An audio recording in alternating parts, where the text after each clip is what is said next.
between the shift and WWF. This session is part of what we call the inspiration track of our program. Inspiration track is open to all our members. It's mainly focused on awareness and inspiration. We don't ask a specific commitment. You're welcome to come and listen. And the other half of our program is what we call the Biodiversity Action Lab. This is a closed group where we do go for a formal commitment and which runs or which dives a bit deeper. But as said before, this is one of our inspiration sessions. We had one in June last year, another one in October, but both of these were, I would say, very or rather high-level sessions. In June, we focused on the question, why should biodiversity be on your sustainability agenda? In October, during the European Business and Nature Summit, we introduced some high-level global frameworks, TNFD, science-based targets for nature. This may all have sounded a bit, how would I say, high level, but it's as from this session, we really dive into the details, and these current sessions and all the previous ones, we will go step by step through what these formal frameworks explained initially. Currently, we will be dealing with the first step that one should undertake if you want to dive deeper into biodiversity, and we've named it Assess and Prioritize. The message we want to give is that you should not develop biodiversity-related actions before thinking about what are your impacts, what are your dependencies. It is really important that first you have a good look at what's your impact on biodiversity, what's your dependency before you dive into this topic. And this is not only from a methodological point of view, but also on the regulatory side. There's a few things happening. Johan, our next speaker, will hint at this in a lot more detail, but both the Global Biodiversity Framework and the Corporate Sustainability Reporting Directive will require you as an organization to disclose your risks and impacts on biodiversity. So even though this may seem a bit of a theoretical thing, it's something that you will have to do from a regulatory point of view as well. Maybe not tomorrow, but definitely in the years to come. What's on the agenda? You will have my introduction, but both the next topics will be given by our speakers, Johan Lammerand, who is one of the session leads of the Business and Biodiversity platform and also works for Arcadis. And we will have case studies presented by Hans from Arcadis as well.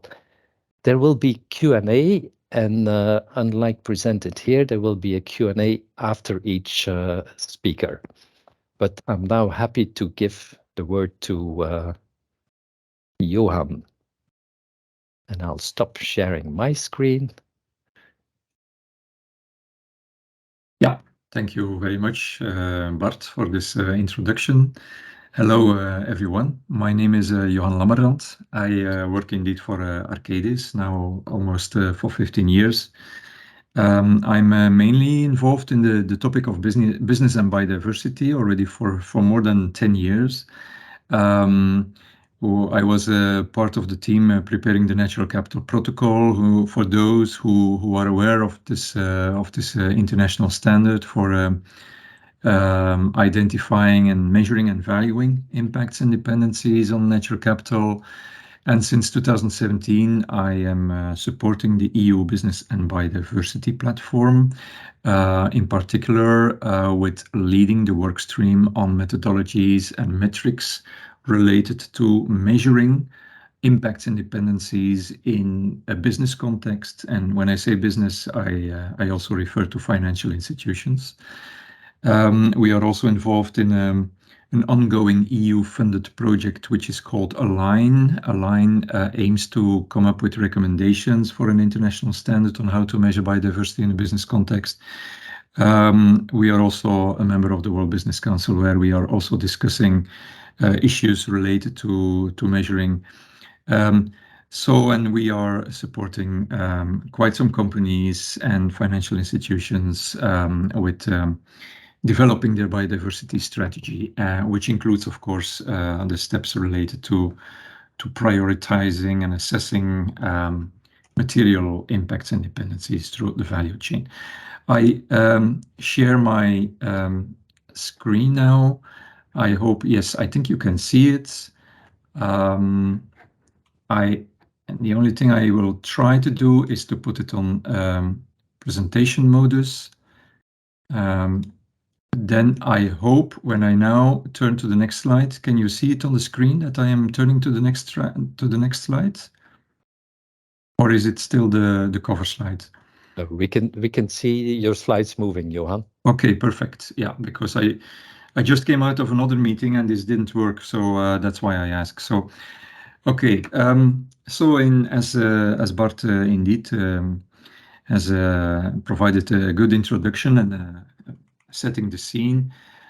This session is particularly focused on the first steps in your journey on how to map biodiversity impacts in order to prepare the right targets, actions, and monitoring framework. So it all starts with assessing and prioritizing biodiversity in your value chain. I would like to refer maybe to this scheme, a diagram, which was developed last year. It's the so-called high-level business actions on nature. It has been developed by a group of actors, including Business for Nature. Business for Nature is an umbrella organization representing the business voice on the international political agenda with regard to business and biodiversity, but other partners were WWF, IUCN, the Capitals Coalition, World Economic Forum, World Business Council for Sustainable Development, and so on. So the advantage of this overall high-level business actions diagram is that it captures the diversity in initiatives in a very simple way. It's about assessing, committing, transforming, and finally disclosing. So assessing means, and this is the topic of today, that you will measure, value, and prioritize impacts and dependencies on nature, as I said, in order to ensure you are acting on the most material ones. Yeah. The next step is commit. Commit is engage yourself, starting with setting transparent, time-bound, specific, and science-based targets to put your company on the right track forward to work within the Earth's limits. And then transform is everything that relates to actions, starting with avoiding, reducing negative impacts, and then restoring, regenerating, and so on. And then, of course, everything has to be disclosed. There is more and more regulatory pressure to disclose, to be transparent on your biodiversity performance. I will come back to that also. This is something that I got from the World Economic Forum. It's an attempt to try to structure all the different initiatives, or at least the most important initiatives in the field today, with regard to these 4 high-level fields of activity. And you will see that SBTN, Science-Based Targets for Network, Science-Based Targets for Nature Network, and also TNFD are quite prominent in this whole landscape. You also see, of course, that EFRAG's European Sustainability Reporting Standards, the CSRD, is of course related to disclosure. And we see also another number of initiatives. I think I thought it was useful to include this in the slide deck because also for you, I imagine even for companies who are already more advanced on this trajectory, that it gets really very complicated. It's already quite complicated for us to keep track of all these initiatives, but it must be even more complicated for you. So I hope this is helpful for you. So today I will first cover the assess and prioritize steps within the global biodiversity framework. So from the COP15, the CSRD, GRI, CDP. Then I will come back to SBTN and TNFD, because SBTN and TNFD are mainly voluntary frameworks that you can use and in order to support disclosure, while the first one are really focused on disclosure. And then we have a more deep dive into some site level approaches for measurement and supply chain level approaches for screening and measurement. And then we have some time for Q&A. So this famous Kunming, it's called the Kunming Montreal Global Biodiversity Framework, Kunming because it's China was chairing the COP15 while it took place in Montreal. So that's why we have this double location here in the Global Biodiversity Framework. There were a number. Overall, it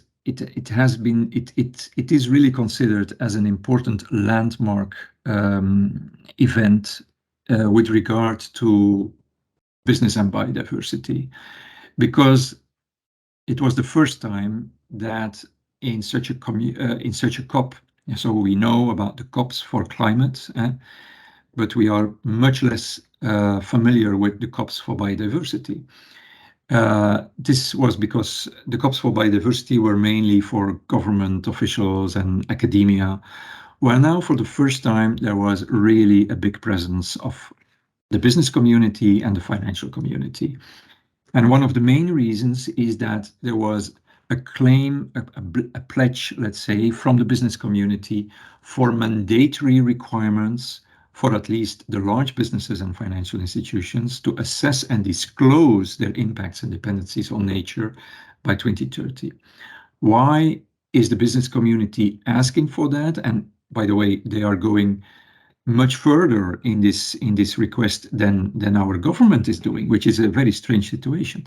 But the business community really wants a level playing field and wants to get the companies that really are disclosing their figures about biodiversity performance, that these companies are rewarded for this transparency. So they want to be able to compare all businesses on the same basis. And you can only do that by making it mandatory, by making disclosure mandatory.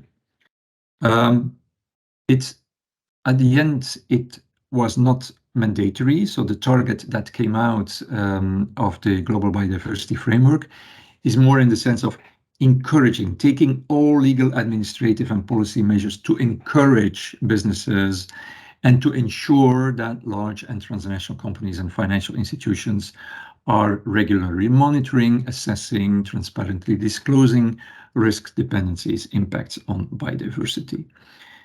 But it's fine because it's an important, the direction is very clear.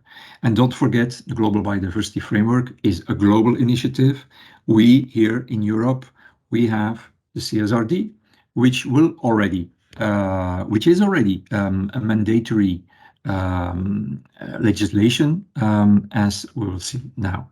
So we have the CSRD, the Corporate Sustainability Reporting Directive in Europe.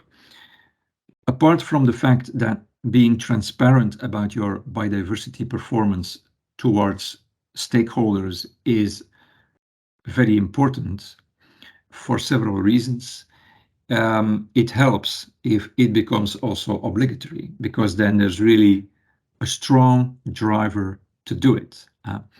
So for those who might have heard about the non-financial reporting directive, this was the previous version of the CSRD. It was already in place since 2014. It was not really very effective because it was not really very demanding. Now we have the CSRD, which is a complete difference. CSRD will apply to much more companies than the non-financial reporting directive. the estimate is that about 50,000 EU-based companies will be subject to CSRD reporting. So there's really a big chance that your company will also have to be compliant with the CSRD, because even listed SMEs are covered. It will already apply from 1 January 2024 for a first group of companies, and then the next years for always a bigger group of companies. So that's really very soon. And we already noticed that many companies in Belgium, in Flanders, are already preparing and they are collecting data, and they are investigating the different standards on disclosure, what it really means, and so on.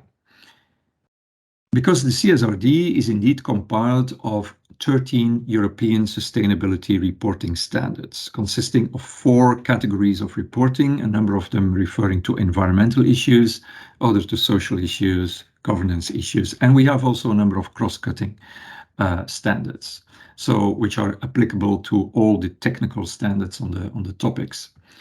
ESR RS E4, E stands for environment, and 4 is then the standard about biodiversity. Now, when we try to find the assessing and prioritizing topic in the ESRS E4, you will notice that that standard refers to the cross-cutting standard on general disclosures, ESRS 2, in particular the description about the processes to identify and assess material biodiversity and ecosystem-related impacts, risks, and opportunities. Because materiality assessment is a cross-cutting issue. It does not only apply to biodiversity, it applies also to water, to climate, to even to social issues, and so on. So that's why these different standards are also referring to each other. And what we see there is that this standard is requesting to disclose information about the process description, the process of materiality analysis, of course, the outcomes, what are your material impacts, dependencies on ecosystems and the ecosystem services, and also the risks. If you have applied scenario analysis, we will not go into too much detail. Also, the terminology here of the risks refers to the TNFD. I will come back to that, but we will not go because time is too short and this will get too detailed for this inspiration session. But just to say that the CSRD is already very much aligned with an initiative as TNFD. So this is what you can expect from the CSRD already, let's say, on quite short term. It's, let's say, it's almost time to prepare yourself, depending on what type of company you are. Very short about GRI and CDP, maybe more familiar for some of you. GRI, the Global Reporting Initiative, has also a topical standard on biodiversity. This standard is being reviewed, and the final version will come out this year. There is a consultation period running until the end of this month, and it has one of the disclosure requirements is about the location of your operational sites and the suppliers' operational sites with the most significant impacts. So again, this refers to this materiality assessment in your value chain. It's not only about your operational sites, but also your suppliers and where they are located. And you will need to explain how you have identified these most significant impacts. So again, it's about the process of materiality assessment and so on. And then CDP, I mentioned this for to be complete, the Carbon Disclosure Project, which has become also a very popular disclosure standard. They are now, they had no specific obligations with regard to biodiversity in 2022. For the first time, they have added a number of biodiversity questions in their list. And one of these questions is, does your organization assess the impact of its value chain on biodiversity? So you see, it all goes in the same direction.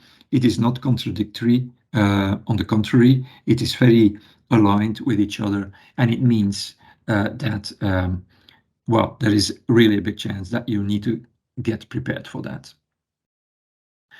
Now, turning to SBTN and TNFD, and I go a little bit quicker now because SBTN and TNFD, okay, you have heard about it already. I just heard from Bart in the introduction session. Science-Based Targets Network is really about, the key focus is about setting science-based targets. They will come up with a guidance for that in the course of this year. But you see, it is this 5-step approach, and the first 2 steps are really about assess and prioritize.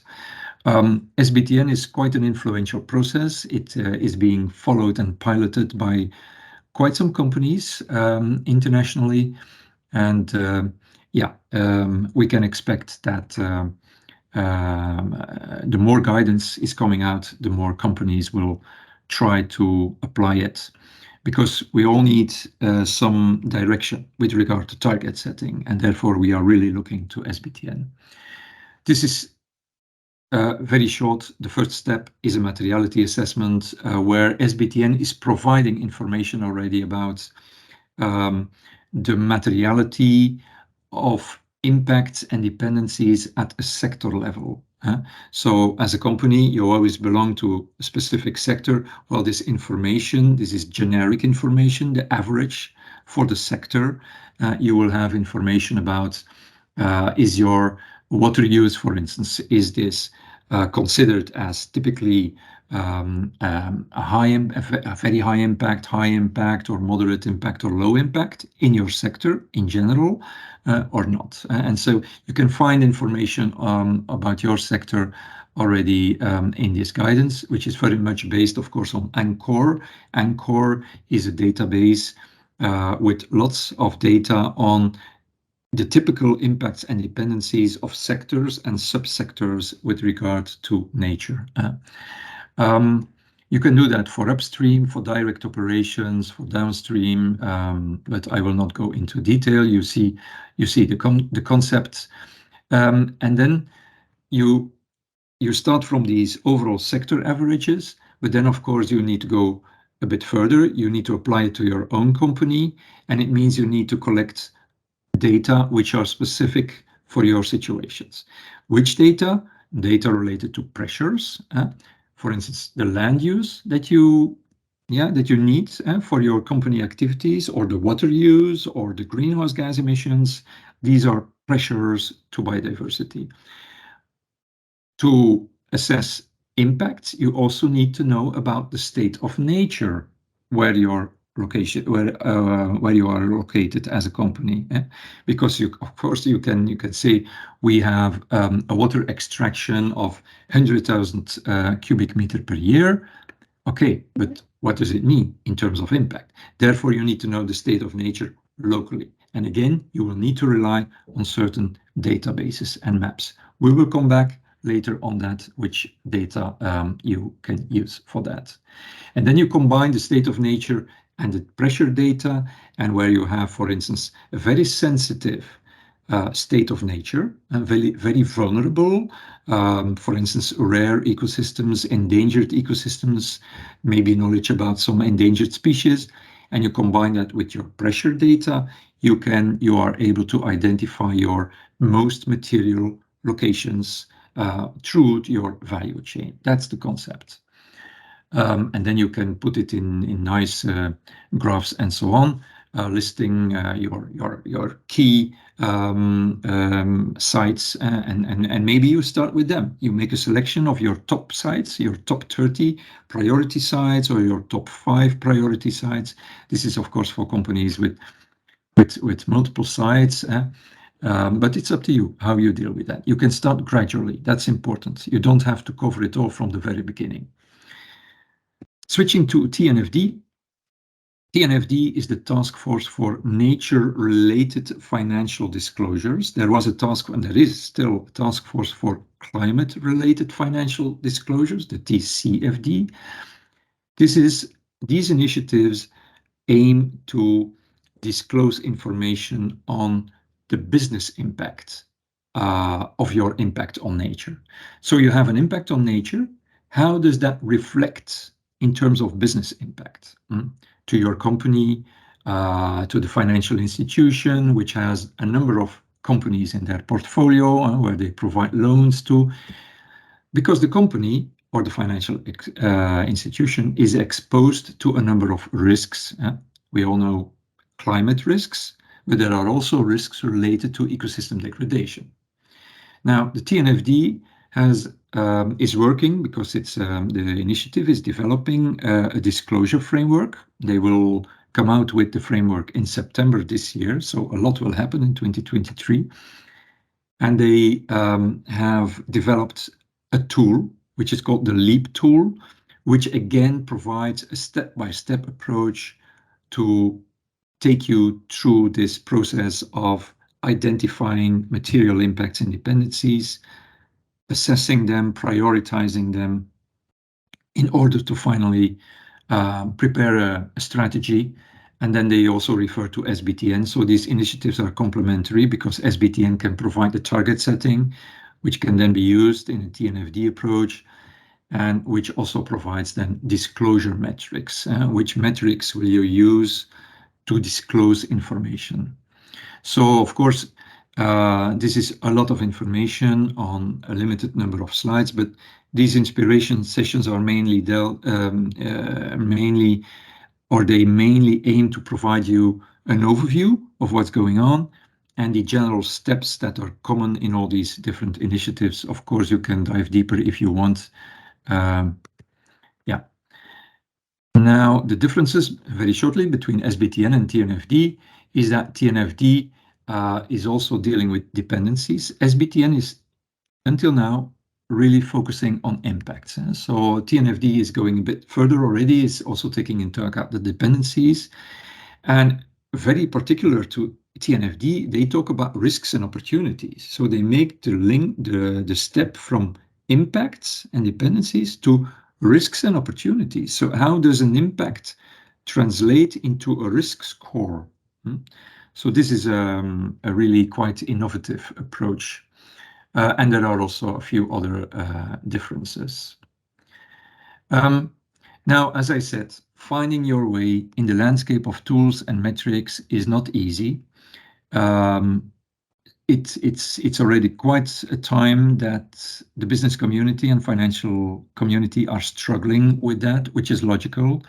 It's much more complicated than for carbon, for instance. Carbon is only one indicator for greenhouse gas emissions, for climate. While for biodiversity, well, there are more indicators, and it's very difficult to come up with one overall metric. Therefore, as there are more metrics, there are several measurement tools. Now, within the EU Business and Biodiversity platform, I told you about this platform, and please have a look at it because it's full of information. For instance, these reports here, they provide annual or biannual overviews of the different biodiversity measurement methodologies that are available, and much more important, for which particular purposes you can use them. So we also developed a navigation wheel. Here you see a snapshot of a matrix. Again, this is much too detailed to cover all the information here. But the thing is that we have mapped all these measurement approaches according to the different parts of the value chain. So we have measurement approaches for product level, for instance, life cycle analysis based approaches. We have measurement approaches for site level, project level, for supply chain, for corporate level, even for portfolio level. And then in the vertical axis, you have the different applications. Do you want to measure your current performance?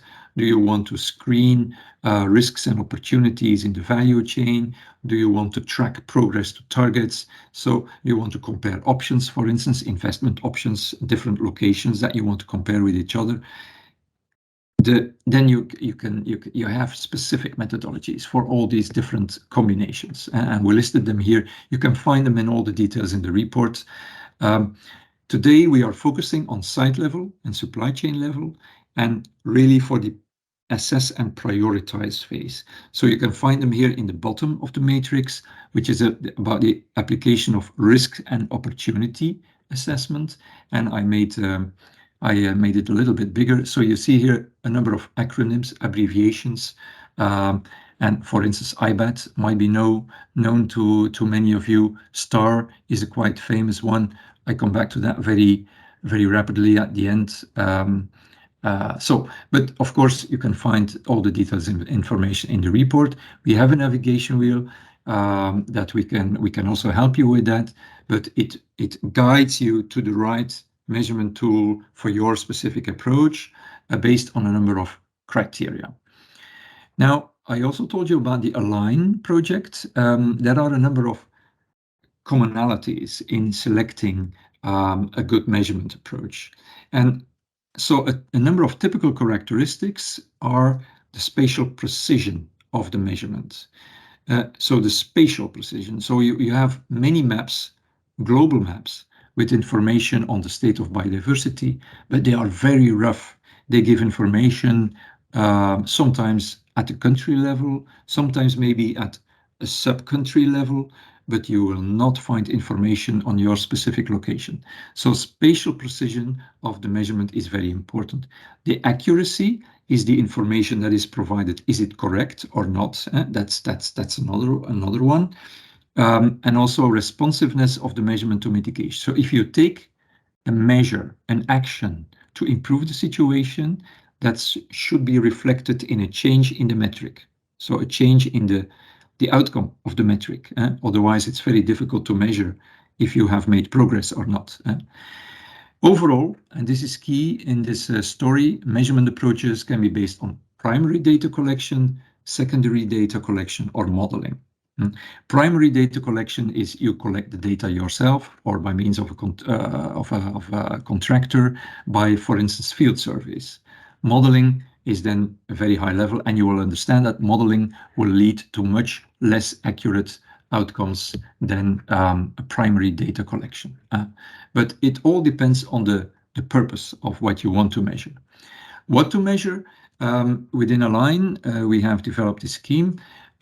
What you should maybe remember from this scheme is that overall you can measure species, ecosystems, and genes, because these are the components, in fact, of biodiversity, definition of biodiversity. But in reality, genes is quite difficult, although with the new techniques like eDNA, this becomes more important. You have innovative measurement techniques that measure the DNA of species that is left in the soil, in the water, and based on that you can identify which species are present at that location, which is very interesting. In terms of ecosystems, it's useful to recall that extent and condition are so the surface, but also the quality. And for species, you see that, for instance, population size, but extinction risk are all different types of indicators that you can use. Now, I will skip this. These are technical criteria for measuring site level impacts. You see that within Align, we made a differentiation between screening applications and real measurement. Screening means that you are still in a very first phase. You just want to have an idea. If it's really correct, that doesn't matter for a first screening. And as we are talking today about this assess and prioritize step 1, step 2 of SBTN, for instance, we are more in that screening phase. And as soon as you identify sites or locations that might be material, you can take a deep dive and go for more detailed measurement approaches. That's the essence. Within Align, the technical recommendations of Align, we have made a difference between good practice approaches and best practice approaches in terms of measurement and indicators, which is independent from specific tools, branded tools. And the same for supply chain. So I will not come back to that. I think the case studies that my colleague Hans will present later will make this clear. Quickly, a number of examples. Biodiversity footprint calculation. So that means that you try to express your footprint that you have, biodiversity footprint of your activities based on modeling, and relying on a metric which is called mean species abundance. This is one metric that you can use for that, but it's very often used. It's, for instance, used in tools like the Global Biodiversity Score or the Biodiversity Footprint methodology. That's one that we use very often because it's a very pragmatic one and based on online information. And then the corporate biodiversity footprint, which is more used for an analysis of financial portfolios, but it's all based on mean species abundance. Then you have some measurement approaches based on primary data collection. For instance, there is one biodiversity indicators for site level assessment, MBZ. It's often used in extraction sites and so on. And then the biodiversity net gain calculator, that's a tool that we developed as Arcadis, which provides a tool to compare gains and losses of biodiversity on your site. This, of course, is also based on primary data collection. And then typical measurement approaches based on secondary data are, for instance, STAR. Some people might have heard about STAR. It's Species Threat Abatement and Restoration metric. It comes from IUCN, has been developed by IUCN. It's very much based on the presence of endangered species and what you can do to improve the score by taking action. So the change in the STAR metric reflects how you have contributed to taking away the pressures on the endangered species. And then we have IBAT, ANCOR, and the WWF biodiversity risk filter. And this is something where I want to close my presentation with. It's very recently, it has been developed very recently. There was a launch webinar only 10 days ago. And it combines really, it's open source, very important, and it's not behind a paywall, so it's for free. That's already a huge advantage. And it combines a lot of global maps on different types of information like ecosystem services, biodiversity states, water quality, and so on. And you see that the biodiversity risk filter has already highlighted by means of scores the level of importance of, for instance, of water scarcity for different sectors, and the same for soil condition and so on. This is only a snapshot of the whole table. There is, of course, much more.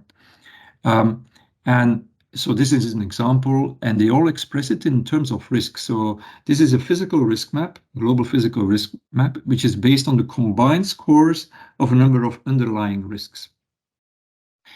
It includes really a lot of information. It's interesting to play with it and to try to apply it. You can plot your sites on it. You can make nice graphics with it, and it's definitely interesting for disclosure information. So that was my presentation. So thank you for your attention, and I think now we have a little bit of time for Q&A. Yeah, indeed. Thank you, Johan, for your introduction. Some of you will probably be thinking, oh, this is very theoretical. Please bear with us. We will get to practical examples soon, and you will see how this can be applied in practice. If you would have any questions, now Johan is happy to answer them. You can post them in the Q&A, so preferably not in the chat, because that gets a bit unwieldy for us to manage. So anything for Johan? Not yet, Johan. I think it was a bit too overwhelming for some of the participants. I will provide some links. Yeah, they are coming. They are coming. Yeah. Okay. Johan, you can see the Q&A as well? Yeah, I can see the Q&A. So concerning the risk filter, how to interpret the business sector, is it including the value chain? Yes. Yes. So the business sectors that are identified within these tools, like ANCOR and so on, and also the WWF risk filter. When they consider business sectors, it's always including the typical value chains of these business sectors. Yes, and on sectors which are not in the biodiversity risk filter, does that mean that they have less risk? Yes. Yeah, we haven't checked if this is a complete list of sectors indeed, but it seems so, because when sectors are not mentioned in the list, then it's definitely an indication that the sector has far less impacts or is far less dependent on nature than most other sectors. Yeah. So maybe that's good news for for some of you. And I realize that people might need some time to prepare questions, so I will stay online, and I'm always available for answering questions that come in later. Yeah, we will have another Q&A part after the intro from Hans. So Hans, if that's okay for you, I will now leave the floor to you. Can I ask all participants to remove their cameras and microphones, and so we can listen to Hans? Hans, it's up to you now. Good afternoon, all. Thank you, Bart. Thank you also, Johan, for setting the scene and guiding all of the participants in the maybe somewhat complex landscape of what's all happening. With the presentation I'm going to be sharing now, we're going to be having a look at a few case examples by applying some of those approaches and see what can be learned from that for specific client cases. So I'm going to be sharing my presentation.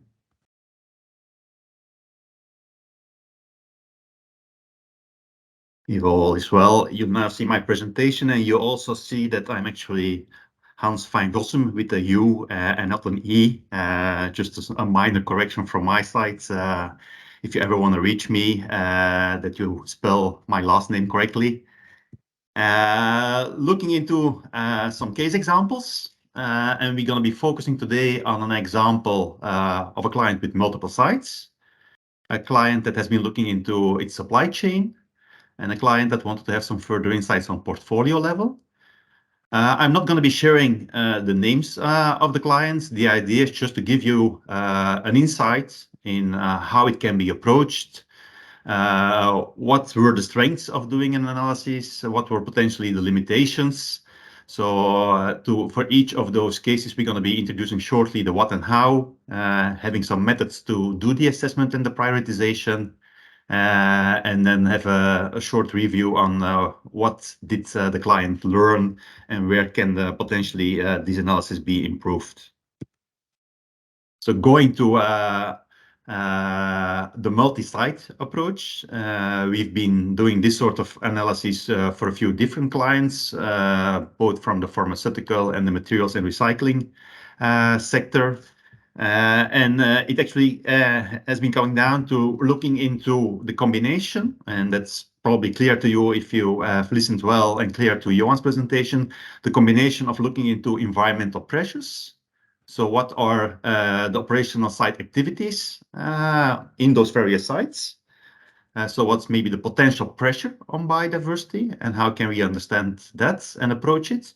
And then link that to whether there is a biodiversity value near to the site. So whether there is an environmental pressure linked to biodiversity value. And for biodiversity value, in this instance, we've been using the products that Johan mentioned by IUCN. We've been using EBAT, which is a global database on protected areas.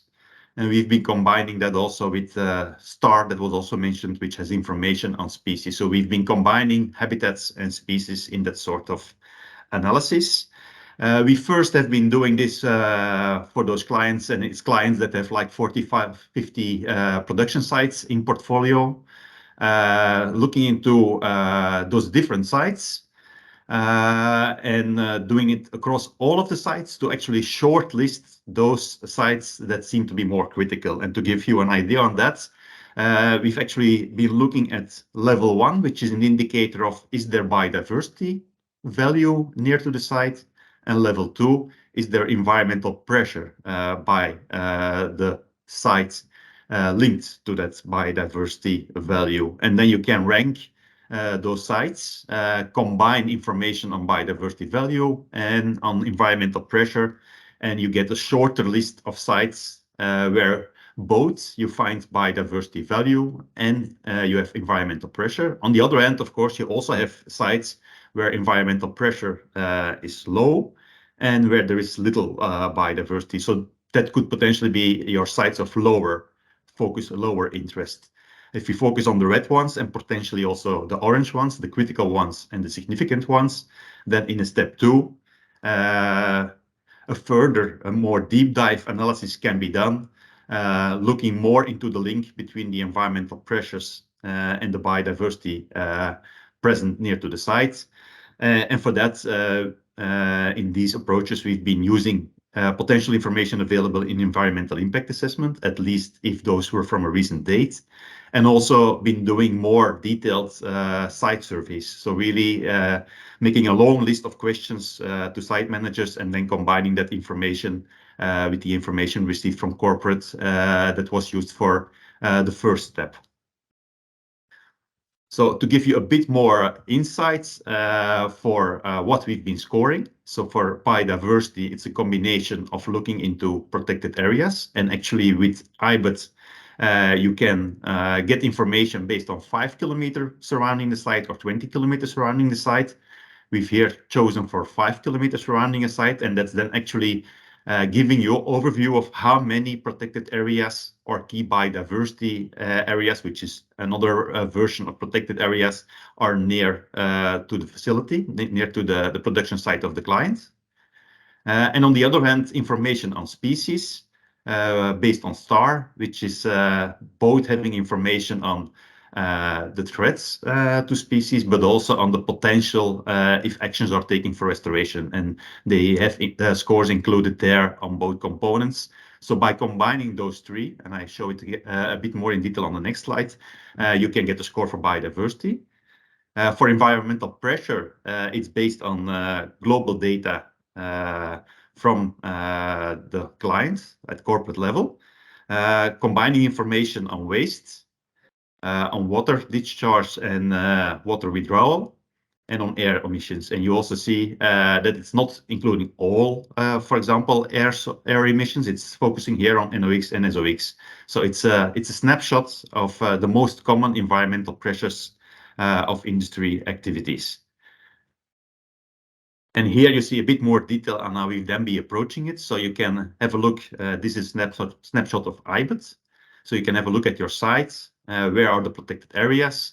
And then based on how many protected areas are near to the site, you can assign a score.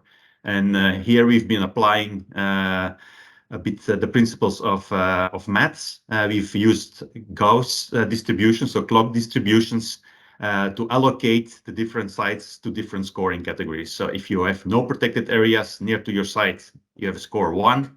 If you have a mid-category of protected areas near to your site, then you have a score of 3. And if you have many protected areas near to your site, you have a score of 5.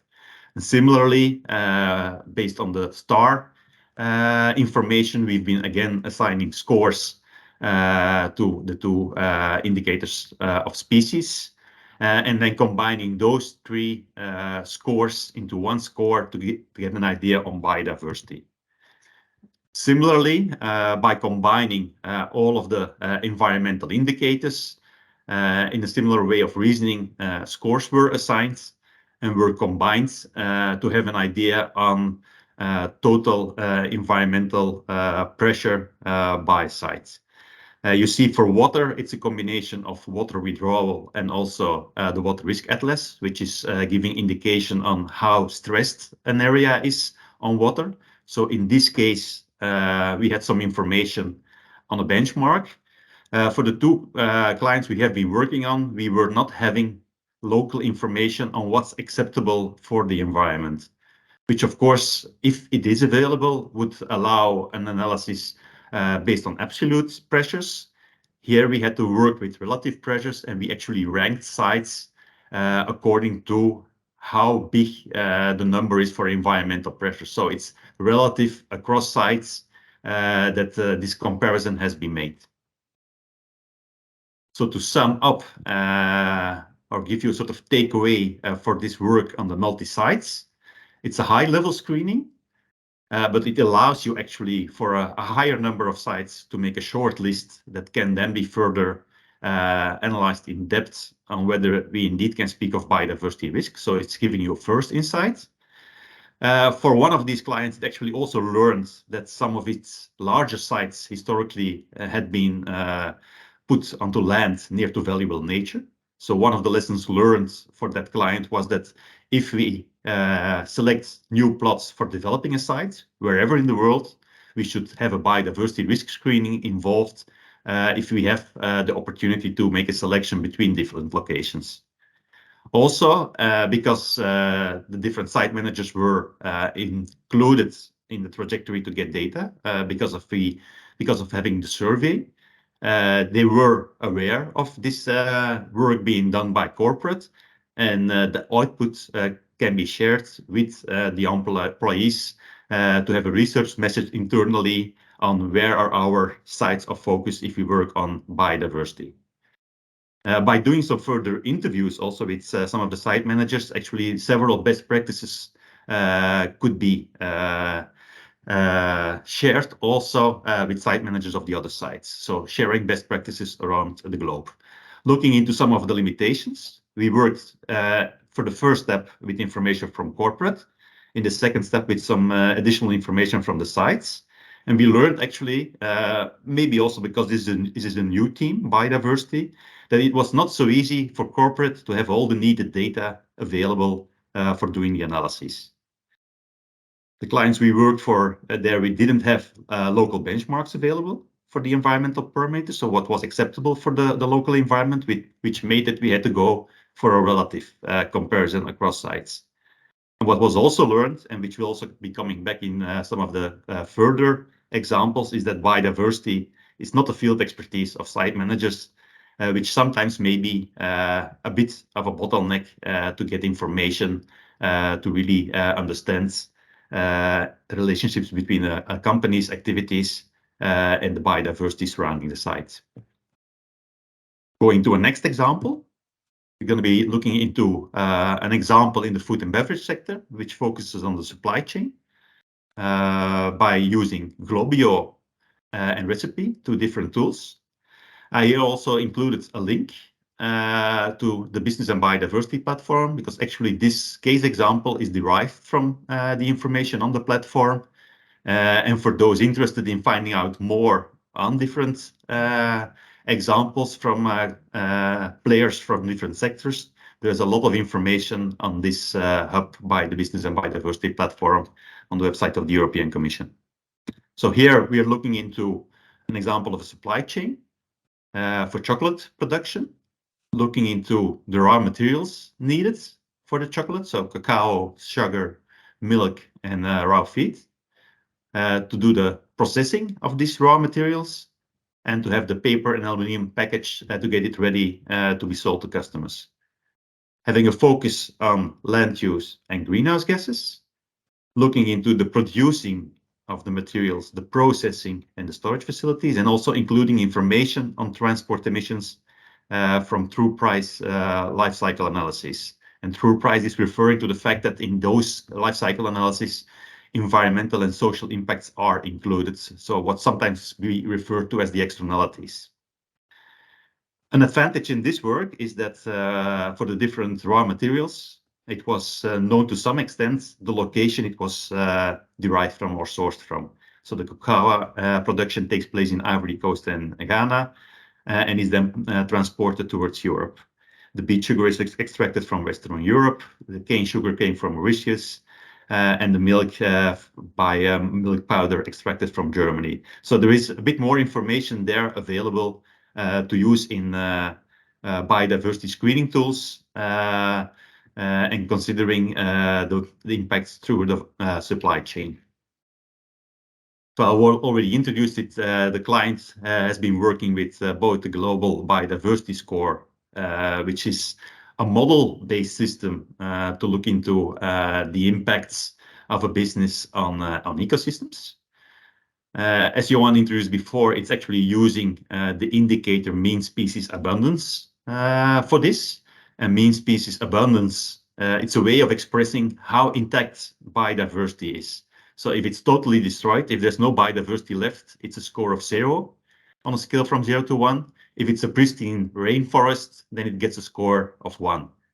So you score quality of biodiversity and combine it in this tool with either area or company turnover to get an idea of quality and extent. The tool has been developed to do analysis across the production chain, including various biodiversity pressures. It has 2 entries, one for terrestrial systems and one for freshwater ecosystems. And it's based on a whole set of data, allowing also to include some additional information for clients that would need that. For the analysis that has been done for the supply chain, also recipe was used. It's actually a life cycle analysis methodology. And by doing the work, the trends that emerged were rather similar. But the indicators that come out are very different between those different tools, making it somewhat difficult to really draw analysis on both. And because, as you will see later on, the approach with the global biodiversity score indicated that land use was really important, and this is considered less with recipe. The client decided not to pursue any conclusions based on recipe, but to all base it on the global biodiversity score.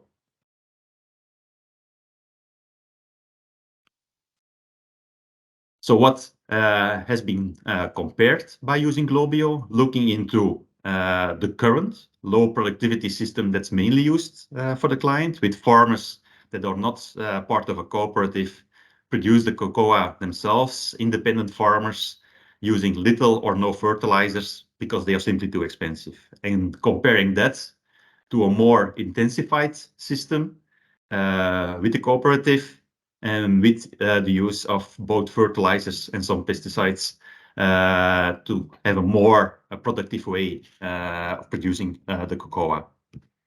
Looking into the indicators, so land use and greenhouse gases, it's clear that land use has the highest impacts, as you can see from the red bars, higher than greenhouse gases, which are in purple and yellow.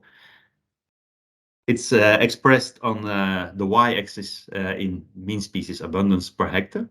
And on the x-axis, you see the different raw materials, cocoa, beet sugar, and so on. And the message from this analysis to the client is that the high productive system, if we focus on land use and on greenhouse gases, is having the lowest footprint. So actually, the higher the bars in the graph, the more negative, because it's looking into impact. So if you look at the right bar, the high productive farms do better than the ones on the left-hand side. So a conclusion for the client could be, if indeed we limit our analysis to land use and greenhouse gas, to train the farmers to become more productive in that way to decrease the impact on the environment. So looking into the strengths, the methodology allowed for looking into where in the value chain is the highest pressure. So it's with the raw materials.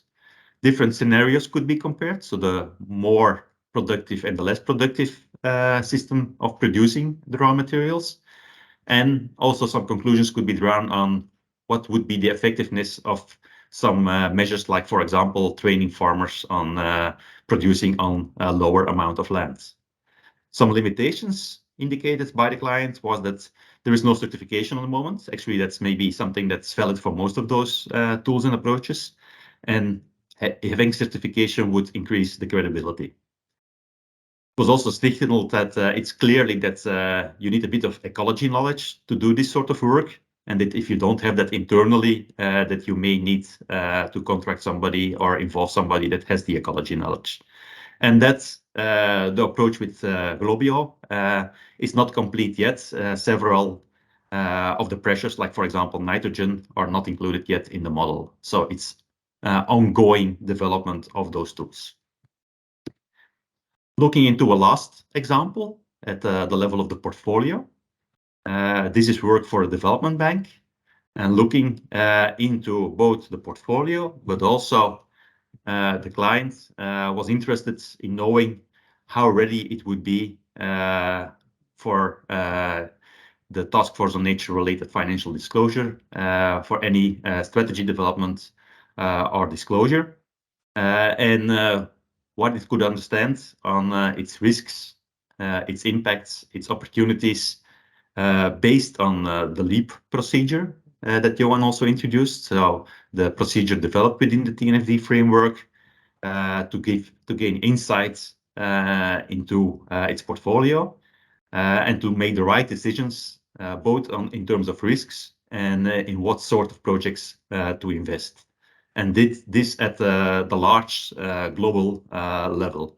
So the idea was to do a pilot for the client, to apply the TNFD, to look into a selection of the portfolio of the client, to see how ready the client is in alignment with the requirements by the TNFD, and how informative such an analysis could be for the client to make the right decisions on reducing risks and on making the right investments.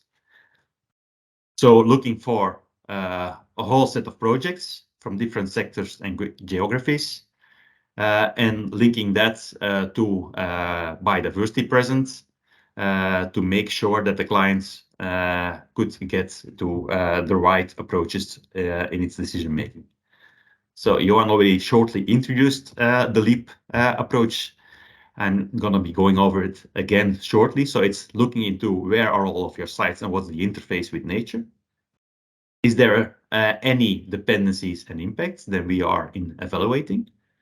Are those dependencies material? And maybe if you look into assessing providing opportunities, or are the impacts material and maybe signifying risks? And based on that understanding, so the location, the dependencies and the impacts, but most importantly, the risks and the opportunities, to respond accordingly, have a strategy in place, and also make sure that you can disclose significant information on that, have the right KPIs. So this means looking into the client's project portfolio, mapping it against biodiversity presence. And in this case, in the first step, Encore has been used. It's a tool at the sector level, allowing to look into whether sectors have a higher or lower impact on biodiversity. And based on that, very high level, the bank could make or could get an understanding on how many of its project locations had a high dependency on nature or had a high impact on nature based on the information in Encore. So really look into where are the dependencies, where are the impacts, and if you do that sort of analysis across different sectors and geographies, you can really start looking into where in the world and in what sort of sectors should I be investing as a bank if my aim is to become more sustainable. As indicated, this is at the sector level. The same bank actually also sometimes wants to go a bit deeper and look at the project level. And this is an example of ongoing work by Arcadis for that bank. And here an example of a location in Kyrgyzstan, a big lake with increasing touristic development, and where the idea is to look into what the baseline situation is. So what's there in terms of natural capital today, put that on a map, as you can see on the top. And then based on that information, look into what would happen with the landscape with the business as usual scenario. And as you can see on the bottom graph in the middle, a business as usual scenario. On the graph, you see in yellow the baseline, in red the business as usual scenario, and it would mean that if no actions towards more sustainability are taken, that there is more and more an increased risk on nature, posing risks towards the future development of that region. On the other hand, by looking into investing in the natural capital, improving the biodiversity in the landscape, that both for biodiversity, but also for the local actors, people that live there, industries that are having their business over there, that would mean, and that's the bottom right graph, a whole set of opportunities leading to a more nature positive and a more sustainable story. And as said, sustainable and good for nature, but also good for the people having a business over there. So strengths from this analysis for the clients. It's indeed possible to get high level insights on biodiversity risks and also dependencies, which can lead to better informed decisions, to managing some of those risks, and to get to a better understanding on how to best invest or allocate capital if the idea is to have a more sustainable portfolio, and to also share that information in a research manner with various stakeholders. It's actually also possible, if you do a bit more of a deep dive, as I've shown with the previous slides, to really get into the details of where the risks are of a business as usual scenario and where the opportunities are if you do a bit more further research. Some of the limitations based on Encore, you do a sectoral comparison. If you want to make decisions based on sectors, then that's sufficient information. But if you want to make investments at the project level, you would need some further research. Actually, the same sort of analysis can be done even if you don't know the location. So here it was work where the locations were known. But then it would even become more high level, because then you're only looking into the sector impact and not locating it to the specific biodiversity in an area. And of course, the further one walks away from the specific location, the more you get into modeling and assumptions. And I just want to mention here that you have then to be very careful in getting to any conclusions. So maybe as a sort of wrap up of what we've learned here, there are quite a set of tools that allow you to get some first ideas on biodiversity. Not all of those tools are totally developed yet. So it really depends a bit on the question you're asking. If you want to know something about the sector level decision, then the information is there. If you want to know it at the project level, the information may also be there, but you may need to do a bit more research to get the answers. So all depends also a bit on how much do you invest in wanting to know a specific answer to the question you want to address. And with that, I'd like to end this presentation, and I'm happy to take questions if there are any. Thank you very much, Hans. And I hope some of the material that Johan presented now made more sense to you, or I hope that Hans could show that this is how it's used in practice. Titus, there are some questions in the Q&A already, so I will let you maybe prioritize and sort them to Hans or Johan. There's only 3 questions, so I think we can cover them all. One from Philippe, which was already answered in the comments, but maybe we can quickly go to it again. Is that they are actually a buyer and they want to know how to select their suppliers based on the biodiversity criteria. And he was wondering whether the schedules that companies use to assess are actually compatible to allow to compare.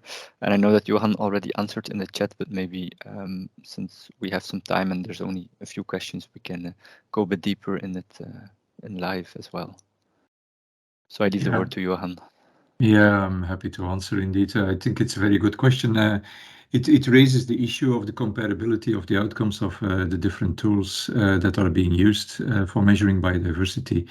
And so the different disclosure schemes that we now presented, they don't prescribe the use of specific tools.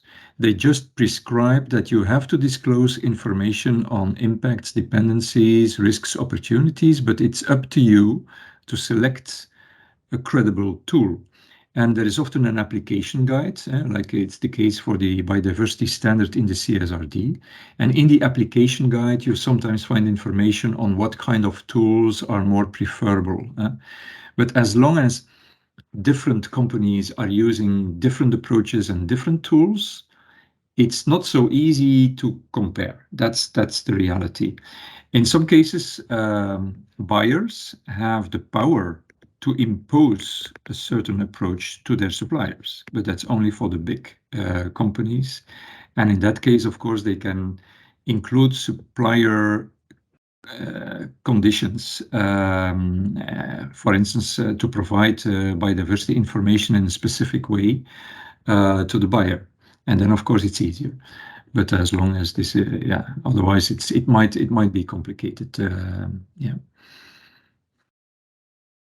I don't know, Philip, if you want to react on that, or otherwise we can skip to the next question. If you want to react, Philip, now is the moment. If not, I go to the to the next question. So the next question is a question for Hans. Whether you have a more concrete example of how a client uses this analysis to actually make this investment decision, and how the decision-making process went. So I don't know if you have an example of this, or that whether you're already in that stage and can give some more insights on how this goes. Yeah, I think this is indeed work that's ongoing, both by the clients and with the examples that we've seen. So we've been doing some preliminary analysis. We don't know yet how this is going to lead to changes in investment decisions by the client, but I think it's very clear that with the example showing that the business as usual scenario will be a negative evolution of the landscape.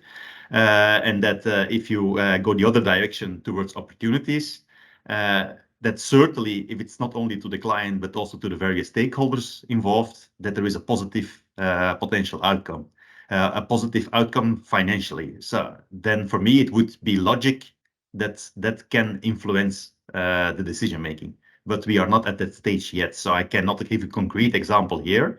The only other thing that I can add to it is that on an even higher level, we see that many investors nowadays require from those in their portfolios that they are more sustainable, and that we see an enormous momentum in where investors want to put their money in. And it's not necessary that the investor is doing the right choice there. The investor should make the right framework and have those within the portfolio reacting to that framework. And if that framework indicates to be more sustainable, then that's going to be the logic consequence of where the investments are going to.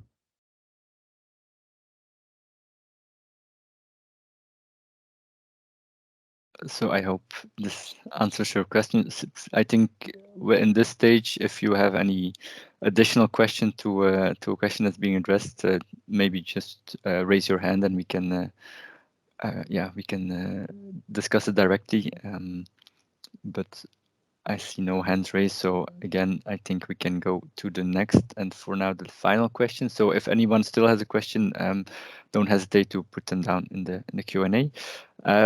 So Hans, I think you can see the questions, but so for the last question, maybe to repeat it for everyone, it's regarding the example for the cocoa company or producing company, where we saw that the farm with the higher productivity were potentially had the better scoring, whereas in general we would consider those farms to use more fertilizer, pesticides, and being actually more harmful to biodiversity. So for some people it might seem a bit counterintuitive, and so the question was how the client reacted to this result, and whether you also have a more concrete maybe example of how this impact was then calculated. Yeah, I like this question because actually it's also something that makes me thinking. We're doing an analysis here based on land use and greenhouse gases. We are somewhat ignoring the fact that there is also pesticides and fertilizers involved. So I only indicated that the client could take the decision to have its farmers becoming more productive.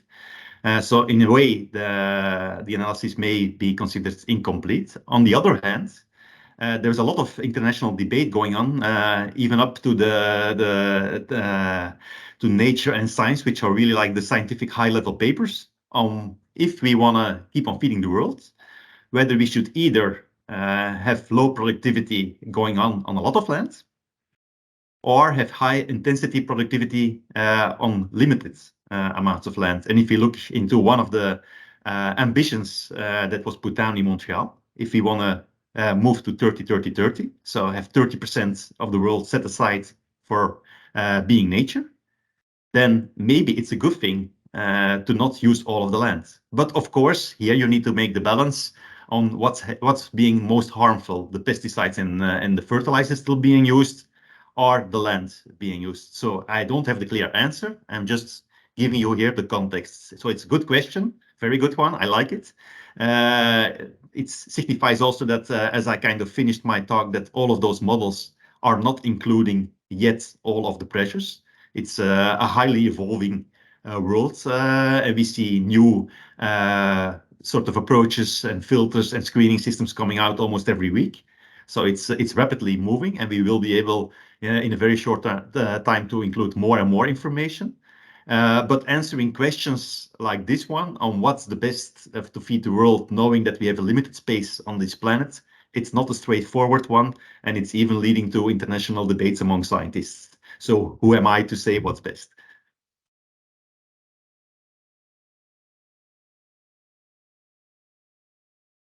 Well, Hans, you are the consultant advising this company, so. But yeah, I know the debate as well from my side, and it's a difficult one. But probably the answer is somewhere in between, let's say. And as a consultant, one can also say that, like, you have an option A with those various points, and you have an option B with those various points. We are not the decision maker, we're the consultant. Okay. Unless there's any more questions, please raise your hand or put them in the Q&A. I have just a few. Yes, else? I see that you raised your hand. Feel Yes. free to put your camera on, or Am I well? Okay. up to you. Here I am. Thank you, Johan and Hans, and good to see you back after so long. I'm really impressed on the work, and I really think it's an important expertise that you are sharing. What I miss a bit, maybe I'm a bit too hopeful, is that we don't see any in the graphs and in the tables. We don't see any column on nature positive, because an impact can be positive as well. Looking at the transitions transition measures that many companies are already starting. Are you thinking on specific criteria and evaluation steps for measuring a real positiveness? Mm-hmm. Yeah, maybe I can give that one a go, Els. Good question. We try to keep a little bit to the focus of the session, which is assess and prioritize, because there's another session about target setting. You can consider becoming nature positive or engaging on a nature positive journey as a decision in the context of target setting, and then we can focus more on that. Nature positive is a concept which means that finally there is more nature than there is now. There has been an enormous debate over the past years if a company can ever become nature positive, or is that very difficult, and should nature positive ambitions rather be set at the landscape level, and that you as a company can contribute to nature positive. And that's ultimately the best approach, because you need to cooperate with other actors in the landscape to achieve nature positive outcomes. And then you can create win-win situations and so. So it's about public-private partnerships and so on, and just cooperating with other partners. And okay, and that means that you need to create a better situation in terms of nature quality and nature extent than there is today. We have timelines. The global goal for nature is a goal with an ambition timeline for 2050, with an interim target, in fact, already very soon, 2030, which means that already by 2030, in fact, we should achieve no net loss. So it's up to the national governments who have agreed on the COP15 Global Biodiversity Framework to translate that into concrete local measures, and also the business community, of course, and the financial community can play a big role on engaging towards nature positive. That means that they should not just take actions in terms of avoiding and reducing pressures, but also investing in proactive nature restoration measures, because only then you can achieve nature positive. So is that a little bit a good answer for you? Yes, I agree, but would be good if you go out with this information that you just showed now to publicize the approaches and so on, to put that also in a longer term framework that they can see, they can support the positiveness on long term. Okay. And maybe just adding shortly to the good news, we actually work for several clients that want to go for nature positive. Also realizing that that always means that you have to invest in nature restoration, and that you have to differentiate between new activities for which you can put such an ambition forward and what you have caused in the past, like compensating or offsetting or nature restoration projects equally to your historical depth, so to say. That's very challenging, and that's also not the aim for 2030. For the international community, then we're talking 2050. So it is possible. The same sort of measuring methods allow you to quantify it. So it's not only possible to go for nature restoration, you can also quantify it and compare it to your impacts. And we see several clients that are indeed on that trajectory, but most of the time them focusing on what's their new business, because they're like really looking into all of what you have cost and then working towards nature positive. It would become very challenging in a short time frame. Okay. And as Johan pointed out, there's indeed more sessions coming in this inspiration track else, where and I'll highlight that in a moment, where we will focus more on the future, so to say. This session was essentially on assessing and prioritizing, which is where are we now. I will share a few more slides. You should be seeing them now. Yeah, indeed. Johan and Hans have pointed out plenty of tools, and I agree. There's almost a rainforest out there of tools.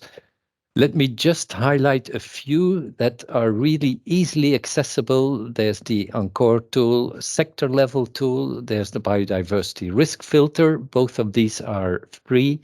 IBAT is more geographical oriented tool, is behind a paywall, but at least these could form the basis for further research, I would say. If you want to dive deeper, and a lot deeper, please do have a look at the EU Business and Biodiversity platform. The links are in the slides, which you will receive. There's plenty of guidance, and there as well a very good overview of tools and metrics in the TNFD website. There's application guidance for biodiversity-related disclosures, and I forgot who published these. You will see when you open the link, I would say. Last but not least, there's tomorrow, in fact, there's a webinar on exactly the same topic as we have been dealing with today. It's presented by TNFD. They refer to Target 15, but Target 15 is exactly assessing and disclosing your impacts and dependencies on nature. So If you want a repeat or a reminder or a dive deeper, have a look at this webinar. It will also be published on the YouTube channel of TNFD, but I'm sure there'll be plenty of overlap and interesting material in there. This is almost the end of our webinar. As pointed out, we've now had the third of our inspiration sessions. The next one is on targets and metrics. So as you can see, we're slowly moving towards getting into action, but there's one more thing that we like to discuss with you. Okay, how do you define targets? What metrics could you use? This will be a session that we will hold in May. Hopefully, we will do that in a live context, and we will obviously invite you there as well. 16th of May, targets and metrics. That's the next one, and this is the end of our webinar.